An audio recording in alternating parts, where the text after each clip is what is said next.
Alright, this is my own personal new Nintendo 3DS XL, and anyways, I dropped it, and the shoulder button, this left one now, doesn't work. You can see, like the right one, I don't know if you can see that, where it kind of clicks, you can feel it. The left one doesn't do that. You can kind of push, and you won't feel that click, and you know, this one works, but it's just kind of the way it fell. And you can see one more there. If you press R, you'll get that little thing to come up. If you press L, but the thing about it is that if you press it hard enough, you can see it come up there, but you really shouldn't have to do that, and even then you press it hard, sometimes it won't hold, so it's really annoying. Yeah, we're gonna try to fix that today, and I think it's just something, maybe like a little spring or something, and these shoulder buttons are usually kind of, get kind of like with this rod and this spring. I'm not sure if the new 3DS does that, but it was that way with the Game Boy Advance, the DS Lite, the DSi. Might have been a little bit different with the DSi, but yeah, so that's what we're gonna do. Is I'm just gonna start taking it apart.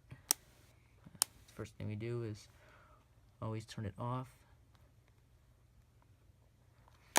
and then may as well take out the stylus and Mega Man Legacy Collection.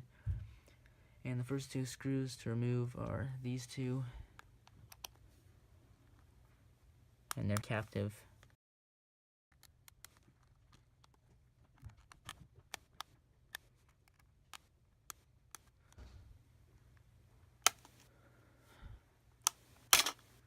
Okay, just like that. I'm just gonna take the battery out, set this stuff aside, and now I was kind of surprised there's no tri-wing screws on it, like the Game Boy Advance SP and all those.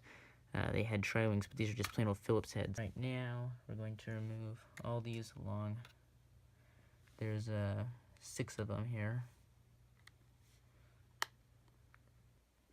And with the 6 screws removed, now it's time to take out this micro SD card here.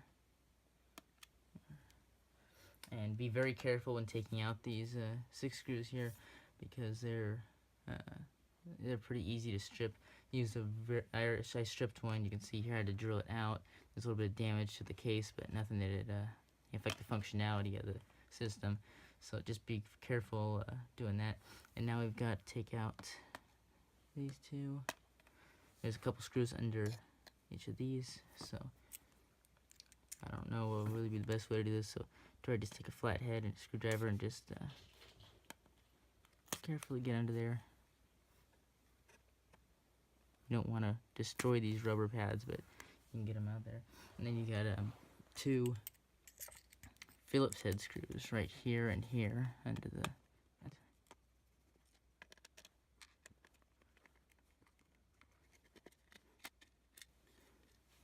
Alright, and now we're gonna take this off here and be very careful, because there's still ribbon cables connecting the shoulder buttons.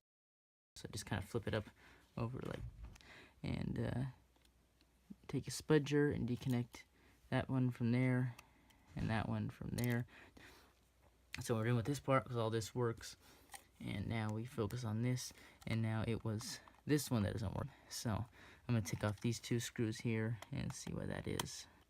And with those 2 screws out of the way, now we very carefully, and just as I thought, this spring here was loose, so I'm just gonna fix that.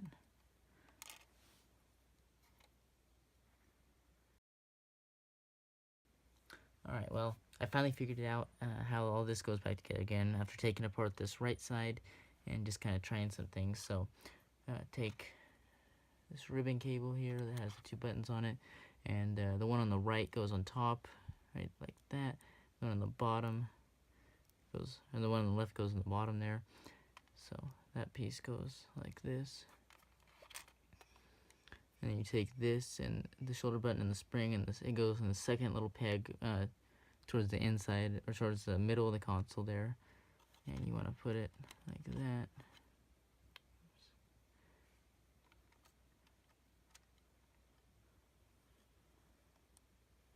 And I turn the flash on here so it's a little bit brighter in this shot, so that you can see the finer details. So it goes like that. It sits in this little hole that it was made for it. Then you put this up against it, and make sure you didn't lose the washer It goes under this little part here. Alright, good, it's still there. And just make sure the holes line up, everything's pushed inside here.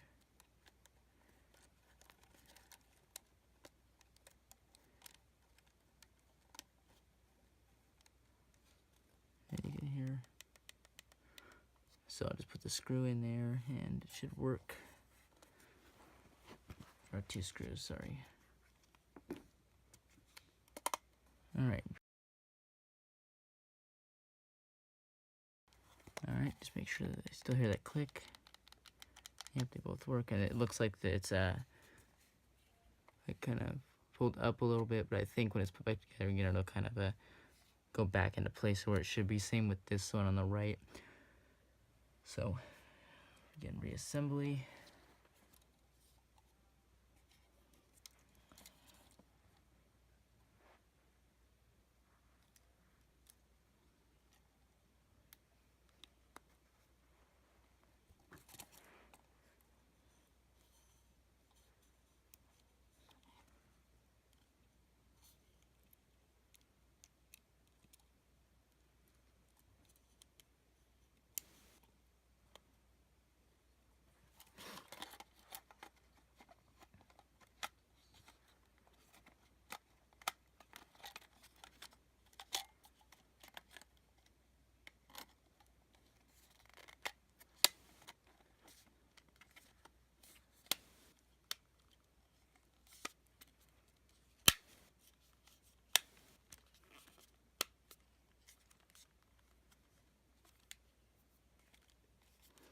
Okay, now before I completely reassemble it, I'm just going to put the battery back in and test it. Hopefully the battery still holds the charge. Now it needs to be plugged in. Alright. Let's plug it in real quick. Oops. Yes. Now you can see that at least it still comes on, so. Oh, right, the micro SD card isn't in there, so some of my apps are missing. And I wish I could bring the camera closer, but I plugged it in the nearest wall outlet, so I have to go kind of like this. But at least you can see there's L. I'm holding L, not R. And you can see L does work. It clicks. You can hold it down. You can press it. And if I press them together, you can see R works there. And it is bringing up the camera. I could not find an SD card. Yeah, it's not one in there. But yeah, anyways, at least we know that it works, so I'm just going to completely reassemble it. Alright, finally got it all reassembled, and you can see all the buttons still work. The sound works. And the 3D works, even though you'll see like kind of 2 images there. You won't actually see the 3D, of course. The buttons still work. Home should still work. Yeah, home still works. So yeah, and most importantly, shoulder buttons still work.